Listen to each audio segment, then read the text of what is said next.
এতখানি চোখের জল খেয়েছি জানো হরিদা, আমার পেট ভরে গেছে গো, পেট ভরে গেছে জানো হরিদা। জীবনের দ্বারে এসে আমি দাঁড়িয়েছিলাম, কিন্তু সেটা যে মৃত্যুর খাপ ছিল আমি বুঝতে পারিনি গো হরিদা, আমি বুঝতে পারিনি। বলে স্বপ্নের চোখ দিয়ে দেখেছিল আলো, ভেবেছিলাম খুশিতে ভরা হয়ে কিন্তু বুঝতে পারিনি আকাশে পরিমাণে হয়ে যাবে চন্দ্রগ্রহ। আমি একটুখানি সুখের জন্য বারবার ছুটে গেছি আমি খুশির দ্বারে, দেখেছি প্রদীপের আলো, দেখিনি প্রদীপের নিচে থাকা জন্মানো কি সত্যি পাপ? কেন তাদের মাথায় এত অভিশাপ? জন্ম দেয় নারীরা সবাই যন্ত্রণা, তারাই দেখেন না। তোমার ভালো লাগে আমি সেই ব্যবস্থাটা করে এসেছি। আমার বুঝি আপনি এখানে ছুটে এসেছেন নতুন করে আমাকে সান্ত্বনা দিতে?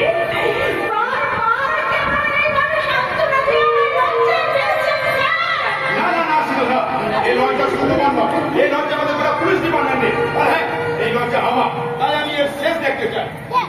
হ্যাঁ, আমি খবর পেয়েছি এই ঘটনার জন্য কে দায়ী।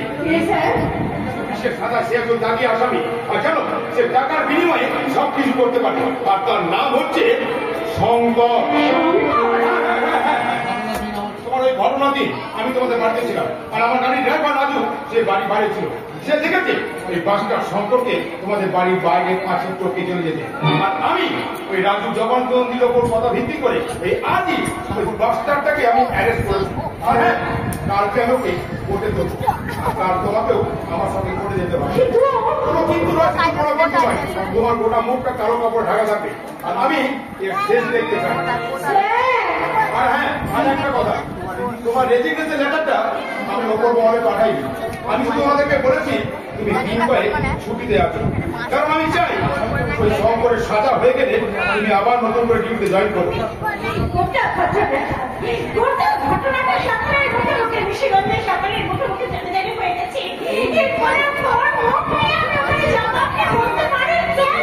ভেঙে পড়ো না, তুমি ভেঙে পড়ো না। আচ্ছা সত্যি বলো, তুমি আমাদের এমন ফাংশনে যে গানটা গেয়েছি তুমি সেই গানটাকে আজ ভুলে গেছো?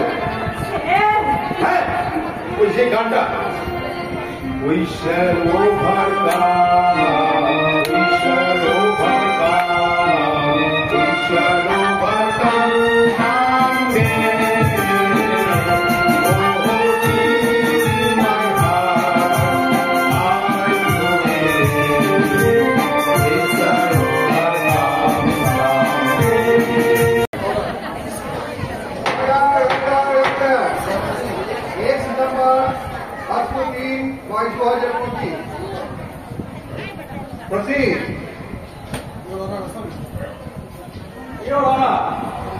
আসামি সম্পদ যার কোনো পদবি নেই, গত 12 বৈশাখ ঠান্ডা মাথায় শুষ্ক মস্তিষ্কে সিঁদুর চৌধুরীর আশীর্বাদের দিন লুকিয়ে সিঁদুর চৌধুরীর বাড়িতে ঢুকে সিঁদুর চৌধুরীকে শিরোধাহানি এবং ধর্ষণ করে। তাই মহামান্য আদালতের কাছে আমার আবেদন, ভারতীয় দণ্ডবিধির 354 ধারা অনুযায়ী আসামি শঙ্করকে কঠোর এবং কঠোরতম শাস্তি দেওয়া হোক, যাতে ভবিষ্যতে কোনো ব্যক্তি এরকম জঘন্যতম কাজ করতে না পারে। এ ব্যাপারে আপনার কিছু বলার আছে?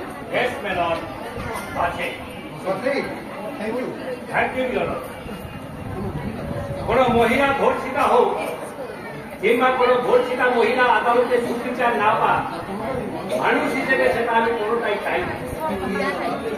কিন্তু হিন্দু চৌধুরী ধর্ষণ মামলায় কাঠগড়ায় দাঁড়িয়ে থাকা আমার পক্ষে শঙ্করের কোন সম্পর্ক নেই। এটা একটা কনফিডেন্স। পুলিশ অন্যায়ভাবে শঙ্করকে দোষী সাব্যস্ত করার চেষ্টা করে। অন্তর্গতের ড্রাইভার রাজু মল্লিক শঙ্করকে সিধু চৌধুরী পাঁচিল চোখকে পালিয়ে যেতে দেখেছে। এসপি সাহেবের ড্রাইভার রাজু বলছে জেরা করতে চাই। সাক্ষী রাজু মল্লিক হাজির হন।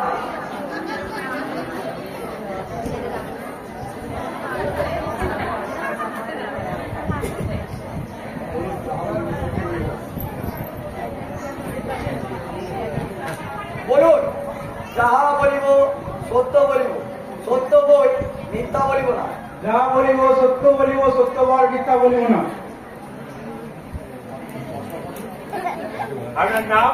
রাজু মল্লিক। আচ্ছা রাজুবাবু, আপনি কি চশমা পড়েন? আগে না। ও, তাহলে খালি চোখে আপনি সব পরিষ্কার দেখতে পান? আগে হ্যাঁ।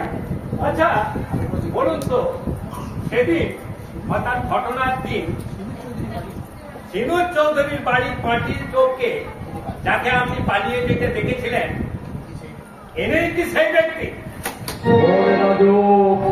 তোর বউ আর বাচ্চা আমার হেফাজতে আছে, তোর কোনো চিন্তা নেই। তুই আদালতে শুধু বলবি তুই রাজু তুই সম্পর্কে চিনিস না এবং কোনোদিন দেখিস নি, তাহলেই তোর বউ বাচ্চা বাড়ি চলে যাবে। আর যদি সত্যি কথা বলে ফেলিস রাজু, তাহলে তোর বউ আর বাচ্চার কাটা মূল্য দুটো কেটে আমি তোর বাড়িতে পার্সেল করে পাঠিয়ে দেবো।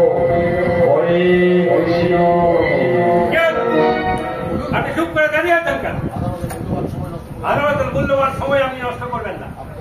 বলুন, আপনি যাকে দেখেছিলেন এটাই কি সেই ব্যক্তি? না স্যার, এসে ব্যক্তি নয়। রাজু, এ তুমি কি করছো? আরে তুমি তো নিজে আমাকে কাউন্টারটা কথা বললে, আর আজকে কোর্টে এসে তুমি মিথ্যা কথা বলছো। এসপি অন্তর ঘোষ সাক্ষীকে বিভ্রান্ত করার চেষ্টা করছে। আমি সিধু চৌধুরীকে সাত করায় আসার জন্য অনুরোধ করছি। সিধু চৌধুরী হাজির হন।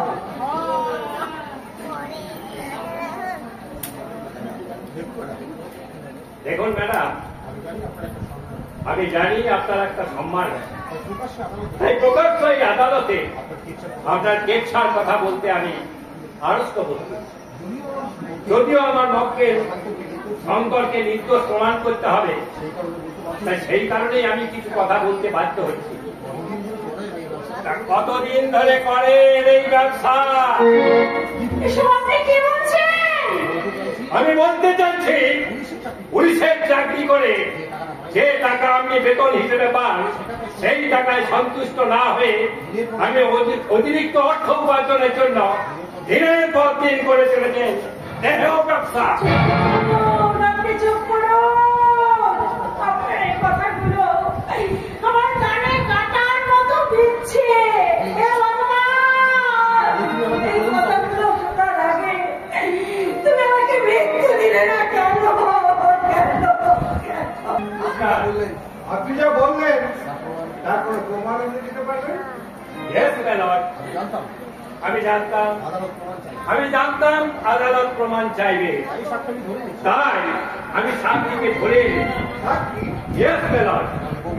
নাম গোবিন্দ আগরওয়াল, পেশায় সুদের কারবার, প্রচুর টাকা রোজগার করে, গুয়াতে টাকা খরচা করে। তাই উনি প্রতিনিয়ত এই ভদ্র মহিলার সঙ্গে সাক্ষীকে কাজ করে আসতে বলুন। সাক্ষী গোবিন্দ আগরওয়াল হাজির হন।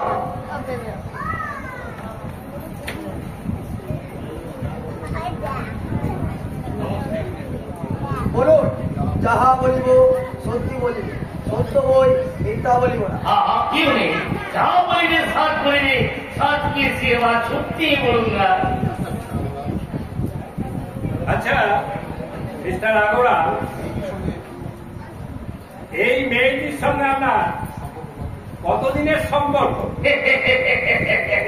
सब बहुत दिने रात नाम তাহলে এনার সম্পর্কে আপনি যা জানেন তা মহামান্য আদালতে সবিস্তারে বর্ণনা করুন।